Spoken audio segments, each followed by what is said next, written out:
Hey guys, today we're going to be talking about organic molecules, carbohydrates. So carbohydrates are a type of organic molecule that provide a source of energy for metabolism, and they make up the cell wall in plants, bacteria, and algae.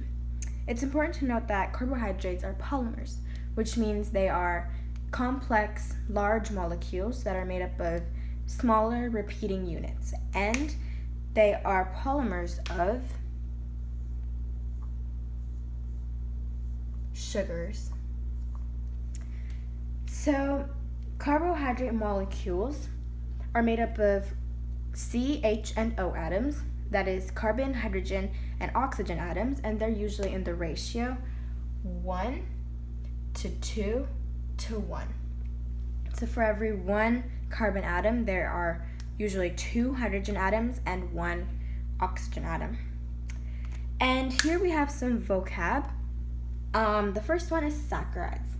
So the simplest carbohydrates are sugars, and they're called saccharides. And they're usually found in a linear or more commonly in a cyclic form, and we'll have some diagrams of that later. And they usually contain 5 or 6 carbon atoms, and all 6 carbon molecules have the same chemical formula, but different. They are structurally different. So the chemical formula is C6, so it's carbon 6, H12, 12 hydrogen atoms, and then O6, so 6 oxygen atoms. And you can clearly see that the C6H12O6 is indeed in the 1 to 2 to 1 ratio of carbon to hydrogen to oxygen atoms. So this is the saccharides are isomers, which means they have the same chemical formula but different structural arrangement of the atoms, and we'll see some examples of that later. The second vocab word is polysaccharides, and that is combination of simple sugars to form long, complex chains of polysaccharides. And there are different kinds of simple sugars. So, for example, there's monosaccharides, which means one sugar, because mono, the prefix means one. And then there's disaccharides, trisaccharides, tetrasaccharides, and it continues like that. And it all depends on how many sugars are covalently bonded to each other and linked together. So the last vocab word is complex carbohydrates. Now this is a little bit different from polysaccharides because complex carbohydrates are long branched chains of monosaccharides. So they are one sugars that are linked to each other in long chains. So here we have two structural arrangements of 2 different carbohydrates, and we'll dissect them and see the difference between them.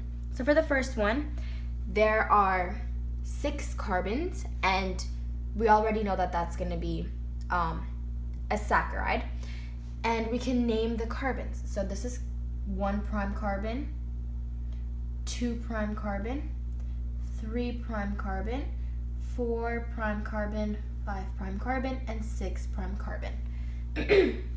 And right from the beginning, we can see that there is a functional group at the top, and this is an aldehyde group. And we can write that aldehyde group. And since this carbohydrate has an aldehyde group attached as the functional group at the top, then that means it's a sugar, and it's specifically called glucose. And like I said, since there's an aldehyde group, this makes it an aldose. And here we have another one. So this one has also before I move on, you can see that on the 3' carbon, there is an OH on the left side of the carbon, and then there is a hydrogen on the right side of the carbon, and you can see that in all of the ones on the left side, it's hydrogen, OH, hydrogen, hydrogen, hydrogen, hydrogen, and here it's the opposite of that. So that's important to note. And for this one, there are also 6 carbons, and we can name them. So this is 1 prime, 2 prime, 3 prime, 4 prime, 5 prime, and 6 prime carbon. And the functional group here is different. It's this carbon double bonded to an oxygen.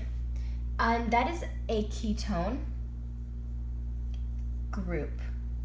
So, since this is also a carbohydrate, it is fructose.